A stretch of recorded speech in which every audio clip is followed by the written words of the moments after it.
नमस्कार, आज मैं मौजूद हूँ चरका पत्थर में और मेरे साथ हैं इस इलाके के मशहूर टीचर मिस्टर गौतम कुमार। तो आज हम इनसे कुछ सवाल पूछने वाले हैं। नमस्कार सर। तो अपना परिचय कुछ देना चाहेंगे? मैं चरका पत्थर इलाका ठाकर गाँव है, जिसमें हम छोटे-छोटे बच्चों को पढ़ाया करते हैं। हम एक टीचर हैं, छोटा-मोटा आपके हिसाब से। देश लेवल पर तो खान सर ही ठीक है। तो हम आपसे कुछ सवाल पूछना चाहते हैं जिनका आपको जवाब देना है। बिल्कुल पूछिए। तो मेरा पहला सवाल है, भगवान हमें जिंदा क्यों रखते हैं? भगवान हमें अपने कामों को या तो अपनी इच्छाओं को पूरा करने के लिए रखा, लेकिन आज के जनरेशन को देख के लगता है कि कुछ लोग फ़िल्मों को देखकर अन्य कामों पर ज़्यादा ध्यान दे रहे हैं। लेकिन जो जिसके लिए उसे पैदा किया गया है, वो अपना काम इच्छानुसार नहीं कर रहा है। क्या हमें अपना काम ईमानदारी पूर्वक करना चाहिए? देखिए, इसमें 2 एग्ज़ाम्पल दे सकते हैं। अगर हम ईमानदारी पूर्वक करते हैं तो देश का तरक्की निश्चित रूप से होगा, लेकिन हम लोग ढेर पीछे रह जाएँगे। इसलिए अगर हमको भी समय के साथ आगे बढ़ना है तो थोड़ा तो बेईमानी तो करना पड़ेगा ना सर, नहीं तो हम लोग काफ़ी पीछे रह जाएँगे, जैसे बड़े-बड़े बिज़नेसमैन करते हैं।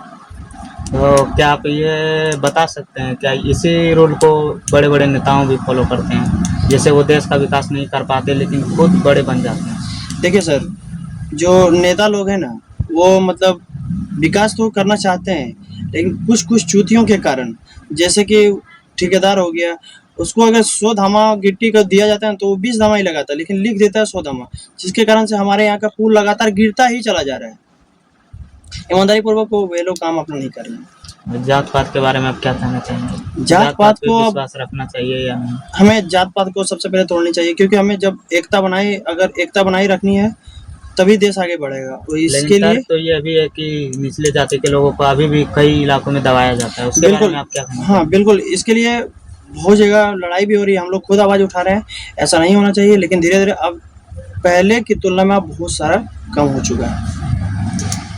अगर आपको मौका मिले तो आप अपने क्षेत्र के विकास के लिए क्या योगदान देंगे? हम अपने क्षेत्र के लिए यही कहना चाहेंगे कि हर लड़का, हर नौजवान अपने गाँव के लिए ही अच्छा करे ना, तो धीरे-धीरे अपना एरिया अपने आप डेवलप हो जाएगा, फिर धीरे-धीरे एरिया होते हुए जिला पे डिस्ट्रिक्ट, स्टेट, फिर देश अपने आप डेवलप। सबसे पहले अपने गाँव पर देखना चाहिए।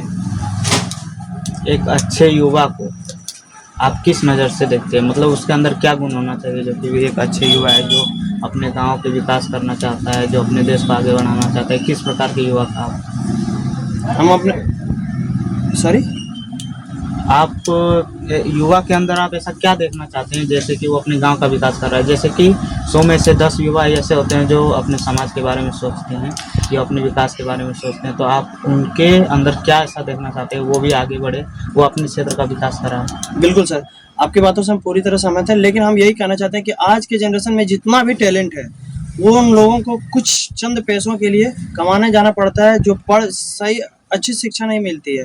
तो हम यही चाहते हैं कि गार्जियनों से कि हल्का 2 रोटी कम खाइए, लेकिन जो बच्चे के अंदर टैलेंट है, या तो उसको खेलने में रुचि है तो उसको खिलाइए, अगर पढ़ने में रुचि है तो उसको पढ़ाइए, लेकिन उसको अपने फील्ड में दौड़ने दीजिए, ताकि हम चाइना के टक्कर लेवल पर आ सकें। चलिए, आज के सरकार से आप कितना सहमत हैं? क्या उम्मीद करते हैं? आज के सरकार से हम यही सहमत हैं कि क्या बताएं, हम लोग खुद ग्रेजुएशन करके दुकान खोल के बैठे हैं, छोटे-छोटे बच्चों को पढ़ा रहे हैं, और सरकार 7वीं फेल को सरकार बना रही है।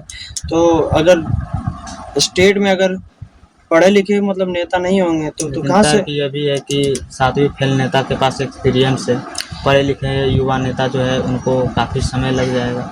बिल्कुल होगा, लेकिन पढ़े लिखे युवा जैसे कि उनको आगे किया जाएगा तब ना आगे होंगे ना, जैसे कि बहुत से जैसे हैं अभी आप देख रहे हैं कि एक सवाल और ये भी है, अगर उनको आगे किया जाए तो ये कोई बोले तो एक उसको ट्रेनिंग नहीं दिया जा रहा है, देश की उसको विकास के लिए रखा जा रहा है, तो उसको ट्रेनिंग थोड़ी ना दिया जा रहा है, उसको वहाँ पे काम करना पड़ेगा। इसके लिए आप क्या? सर सबसे पहले हमको वन नेशन वन एजुकेशन को लागू करना पड़ेगा, नहीं तो वैसे तो कभी भी अपना देश आगे नहीं बढ़ पाएगा। यहाँ वन नेशन वन इलेक्शन का बात होता है, लेकिन वन नेशन वन एजुकेशन का बात नहीं होता है।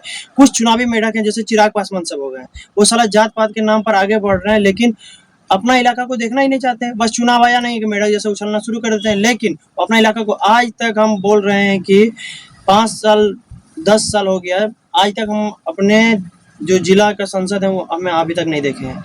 अब बताइए चुनाव का टाइम आएगा, चिराग पासवान आके उछलने लगेंगे। बताइए आप किस प्रकार का विकास देखना चाहते हैं? अपने हम क्षेत्र चाहते हैं में? कि आप सबसे क्या पह- चाहते हैं कि मेरे क्षेत्र में ऐसा विकास हो?